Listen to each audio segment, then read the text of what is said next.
मेरे हिंदू बच्चों को, नौजवानों को चुन चुन के मारा जा रहा है। कैसे महीने भर के अंदर 6 वारदात ऐसी घट गई, कहाँ है दिल्ली पुलिस, क्या कर रही है बताइए आप मुझे। भाई ये एक तरह से प्री प्लान मर्डर है, क्योंकि एक ही जगह में 7 मर्डर हुआ एक ही गली में।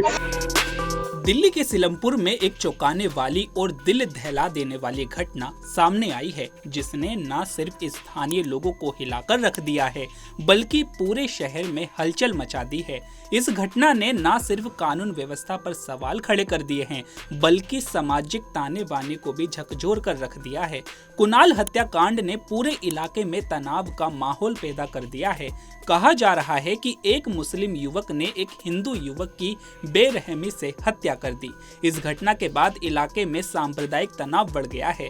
स्थानीय हिंदू परिवार भय के माहौल में अपना बसेरा छोड़ने को मजबूर हो रहे हैं।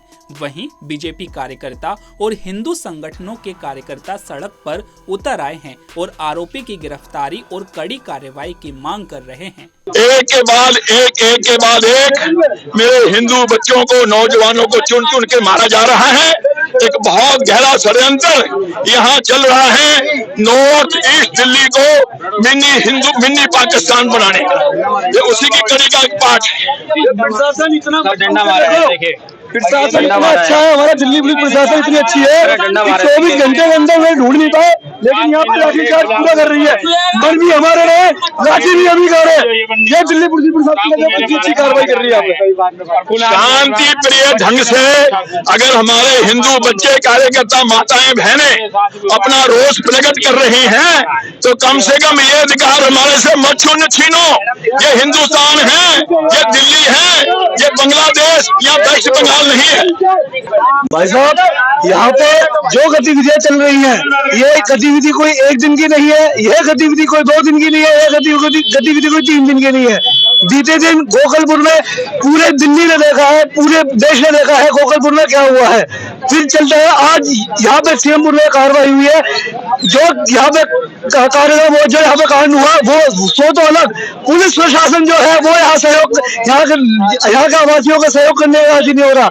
मैं पूछना चाहता हूँ, एक अधिवक्ता होने के नाते पुलिस प्रशासन का क्या मतलब बनता है कि यहाँ पे डेड बॉडी, यहाँ पे जो मृत है, मृतक का शरीर यहाँ पे उसके घर पे ना देके सीधे शमशान घाट ले आने का क्या मतलब बनता है। आप पहले उसके परिजनों को, आप पहले उसके हत्या के जो उसकी जिस मृतक की हत्या हुई है उसके जो शुभ चिंतक है, उसके परिवारजनों को क्या उनका अधिकार नहीं बनता घर पे बैठ कर शोक मनाए?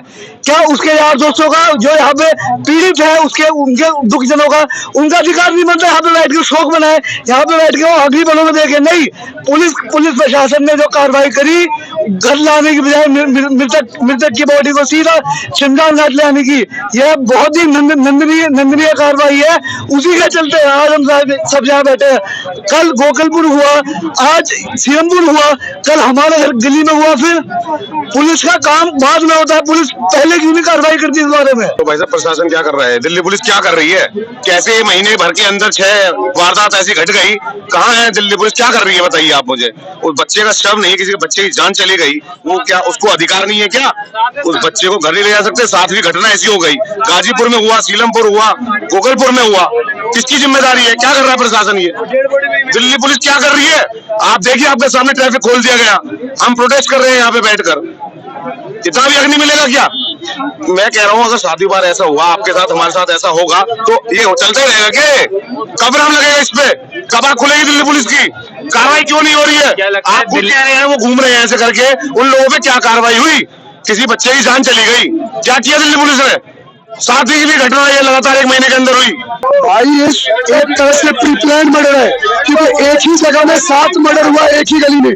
बार बार, चाहे गाजीपुर का रोहित हो, चाहे नंदनगरी में वो बहन हो, सभी को चुन चुन के मार रहे हैं। और ऊपर से सबसे शर्मनाक क्या है, अपनी आईडियो पे वीडियो डाल रहे हैं कि किस तरह से मार रहे हैं। इसका मतलब कहीं ना कहीं इन लोगों को सरकार का और प्रशासन का कोई डर नहीं है। तो कहीं ना कहीं दिल्ली पुलिस को और सरकार को इनके अंदर ये भय डालना चाहिए कि तुम अगर मारोगे तो तुम्हारे घर के साथ साथ तुम्हारे पूरे मोहल्ले को ध्वस्त कर दिया जाएगा।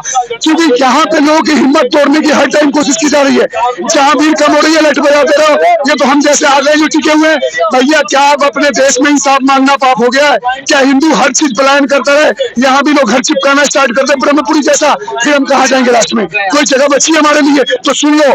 वो तो जो लोग डर के भागे भागे, हम भागने वाले नहीं है, आखिरी दम तक साथ खड़े हैं और लड़ेंगे जब तक इंसाफ नहीं मिलेगा। सीधी बात है। पूरे मामले में एक लेडी डॉन जिक्रा का नाम आ रहा है जो कि हासिम बाबा के लिए काम करती है और एक सीलमपुर इलाके में खुलेआम तमंचा लेकर घूमती है, फायरिंग करती है। किसी बाबा के लिए काम करती हो, चाहे वो इकरा हसन हो, चाहे वो लेडी डॉन हो, ये हमारी कमियां हैं कि हम क्या करते हैं कि हमारा मरता है, हम रोड जाम करते हैं, हम धरना देते हैं और बहुत लंबे समय से यही चला रहा है। अब जरूरत वो है कि अगर एक मारोगे तो इन सारों को पूरा खानदान नष्ट करेंगे, वो काम करना चाहिए। और जब तक ये नहीं होगा, इनके अंदर दहशत नहीं बैठेगी। एक मारा है हमारे समाज में, सबके अंदर दहशत बुझा दी कि भाई देखो हिंदू मार दिया। अरे सारा अब वो टाइम है कि अगर हमारा एक गया तो इन बहनचोदों को 10 मारेंगे, अब वो टाइम है।